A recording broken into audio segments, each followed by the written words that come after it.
আল্লাহ দীর্ঘ নেক হায়াত দান করে। এর পর্দার আড়ালের আম্মা জানে না,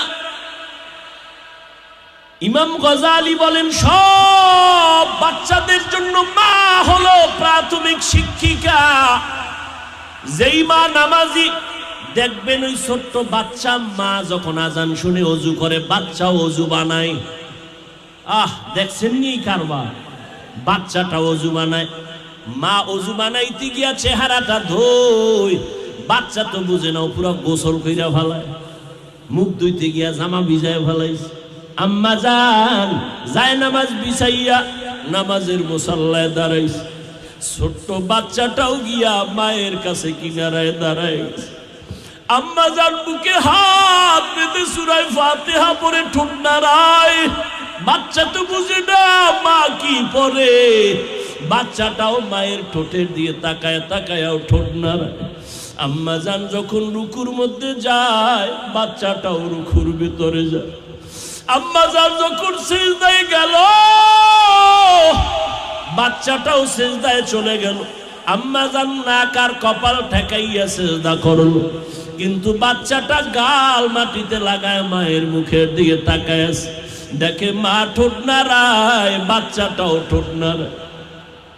আমার আল্লাহর কুদরতি অন্তরে মায়ার মুহাব্বতের জোশ।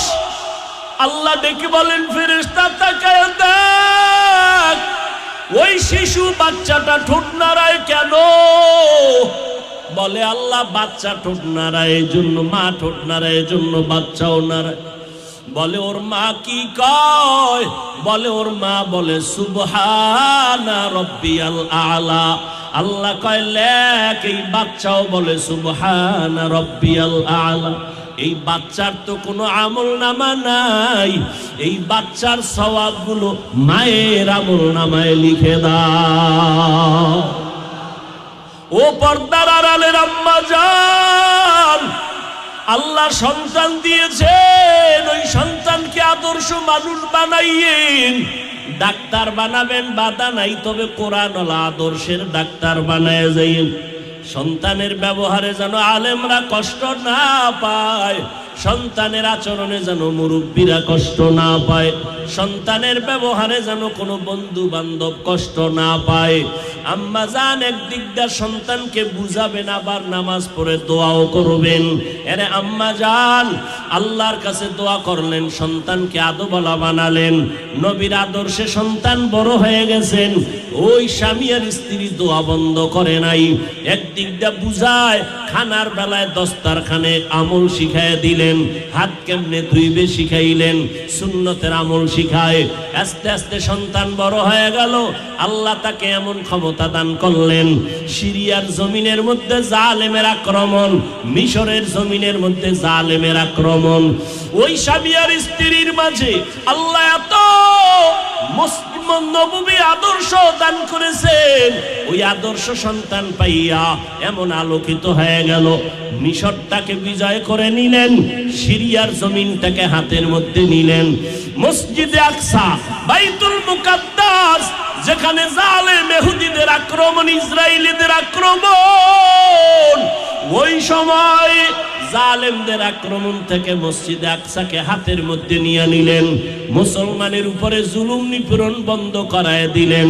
এই স্বর্ণের অক্ষরে তার নাম ইতিহাসের পাতায় লেখা। এমন একটা সন্তান, এমন মা, এমন বাবার মাধ্যমে দুনিয়াতে আসছেন, যেই সন্তানের আদর্শে মিশর এবং সিরিয়া বাইতুল মুকাদ্দাস হাতের মধ্যে চলে আসলো, মুসলমানের বিজয়ের স্লোগান। ওই সন্তান আর কেউ না, ইতিহাসের পৃষ্ঠায় গুগলের মধ্যে নাম লিখে সার্চ দাও, ওই বান্দা সুলতান সালাউদ্দিন আইয়ুবী রহমাতুল্লাহি আলাইহি। এমন মায়ের সন্তান, এমন বাবার সন্তান, সুলতান সালাউদ্দিন আইয়ুবী মিশর হাতে নিয়েছেন, সিরিয়া হাতে নিয়েছেন, বাইতুল মুকাদ্দাস হস্তগত করেছেন, জালিমদের দাঁত ভেঙে দিয়েছেন। সালাউদ্দিন আইয়ুবী ইতিহাস এত সুন্দর এই সন্তান মা বাবার অবদানের কারণে এত সম্মান, এত অর্জন, এত সুনাম। ও মা বোনেরা, ও যুবকেরা, এখনো সময় আছে। গহেলায় হারাইয়া কতদিন কাটাইবা? মাওলা দরজা খুলে রাখছেন, তওবা করো। ও আল্লাহ, আমি তো সালাউদ্দিন আইয়ুবী না, তবে তুমি তো সালাউদ্দিন আইয়ুবীর মালিক, তুমি আমাকেও তো পারো। আমি আজকে থেকে তওবা করে নিলাম। জীবনে মায়ের কথা অমান্য করেছি, মা বাবাকে কষ্ট দিয়েছি। আমার সুন্দর মুখ দেখি মা,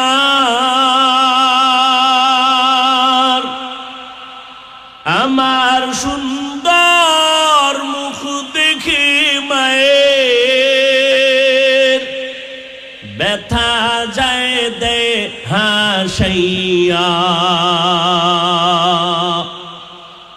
ও আমার প্রাণের মা, মা গো মা, কোথায় গেলে মোরে ছাড়িয়া? জনম দুঃখী ইয়াতীম আমি, চাই না কেহ ফিরিয়া। আমি যখন ছিলাম আমার মায়ের উদরে,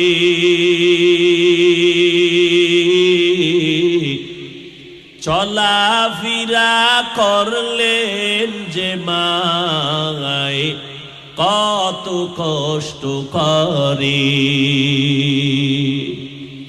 আমি যখন ছিলাম আমার মায়ের উদরে,